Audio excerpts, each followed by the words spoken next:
Mein Name ist Rainer Borcherding, ich bin Biologe und ich bin seit über 30 Jahren im Wattenmeer als Wattführer unterwegs. Und ich möchte ein paar Beispiele zeigen mit kurzen Tutorials, wie die Besonderheiten des Weltnaturerbes bei Wattführungen vorgeführt und erlebbar gemacht werden können. Dafür gehen wir gleich einfach mal ins Watt rein.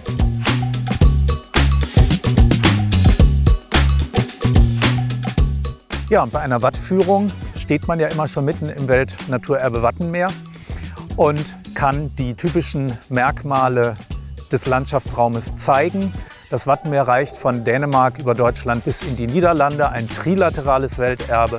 Die vielen verschiedenen Landschaftselemente des Wattenmeeres, Dünen, Salzwiesen, Schlickwatten, Sandwatten, Sandbänke und Priele, kann man am besten auf einer Satellitenkarte zeigen. Die kann man auch draußen im Watt mitnehmen, um dann eben deutlich zu machen, wo man gerade steht. Wir stehen jetzt hier gerade beispielsweise in St. Peter. Wir haben Strand, Wattflächen und Sandbänke. Aber mit der Karte kann man dann eben auch zeigen, welche Landschaftstypen alle vorhanden sind. Und wer möchte, kann sich die Karte von der IWSS-Seite runterladen, Satellitenbild, und dann eben draußen bei der Führung einfach mitnehmen, um alles erklären zu können.